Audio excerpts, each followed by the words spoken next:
Okay, it's Alan Levine. It's about time I did another one of my true stories of open sharing. So, this thing, let's see if I can show you, get it set up, was always in the basement of my house when I grew up. We had a split-level house, and the lower part, half of it was a finished family room where we spent a lot of our time watching TV and playing and all that stuff. The other half was the back room, and that's where all the stuff was stored that my parents accumulated. And there were parts of it you couldn't even get to because there were so many boxes and stuff. There was an old shopping cart, this weird clothes hanger, these garment bags of old clothes. And as kids, sometimes it was just kind of fun to explore.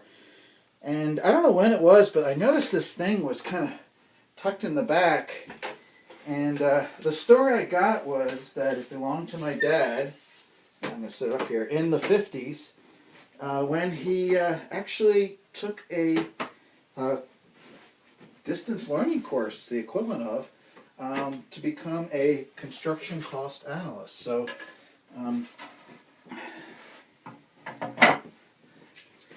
I even have the original T-square that came with it. So I was very interested in this thing. It was kind of cool. It folded up, and when I went away, I guess when I moved out to Arizona, I asked my parents if I could take it with me. I could use it as something. It was small. It would fit in my car because I came cross country in a car. And I've pretty much had it in all my apartments and my house. Sometimes I used it as just a place to pile stuff. Sometimes I maybe used it as a desk or a reading place. But I've always had it with me, and I was curious about the full story, so I did ask my mom one time to tell me the story of the drafting table. And Remember? This was while he was still laying brick, so it had to be in the early 50s. And what kind of course was it? It was on estimating, in the construction business. Because from there, that's how he got his job at HUD. Yeah, how long did he do that work? I mean, the school. I mean, how long was he studying?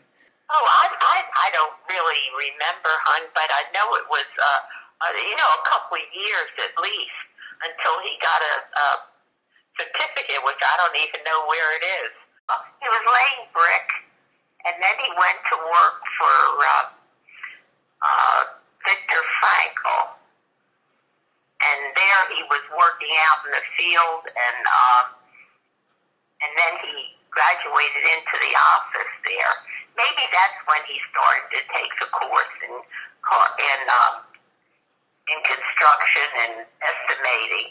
Because from there he worked for a private person, and then he went to HUD.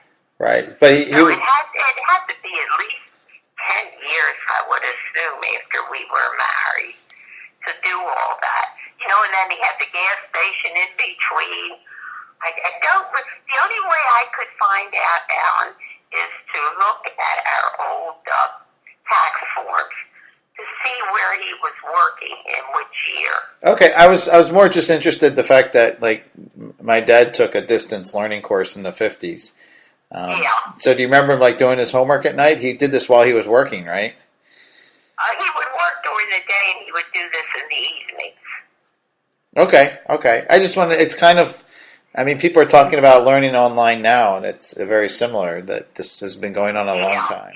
Yeah. I found it really interesting in getting a little bit of this backstory that my dad was really distance learning, 1950s. I mean, he got his courses in the mail.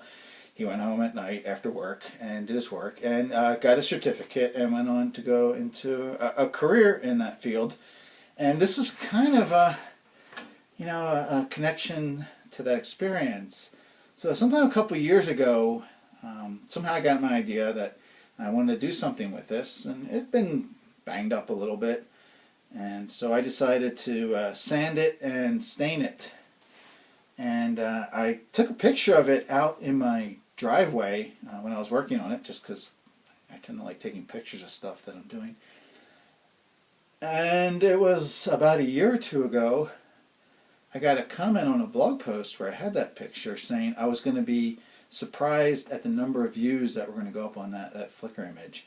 And then 2 days later, the guy posted, and there was a link to a tutorial on this Photoshop tutorial site that used it as part of this rather complex tutorial that showed you how to produce an image of something that looked like it was a piece of paper draped on this table. That was my dad's table.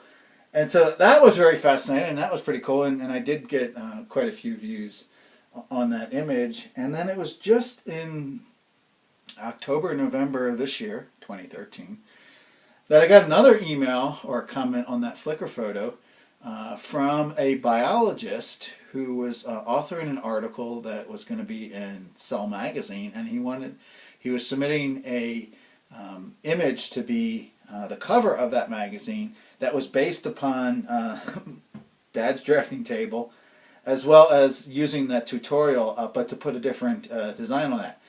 And then there it is. My dad's drafting table is on the cover of Cell, which I understand is like, the leading research journal in biology, and that in itself to me is pretty damn amazing. And again, I just really cherish these kind of things that happen accidentally, and especially that they have this tie to my own experiences, and especially my dad's experience. So maybe you'll have a story like this to tell. I hope so. I'm looking for it. You know where to send them. See ya. Well, I tell you what I've learned, Mom, and I hopefully you think this is true, that the way we remember the way we remember things and people is by we keep telling these stories. So I have to repeat the story. Well, at least once. Well, then who wants to hear them? You should be surprised. You have all my internet friends tell me they love hearing you online.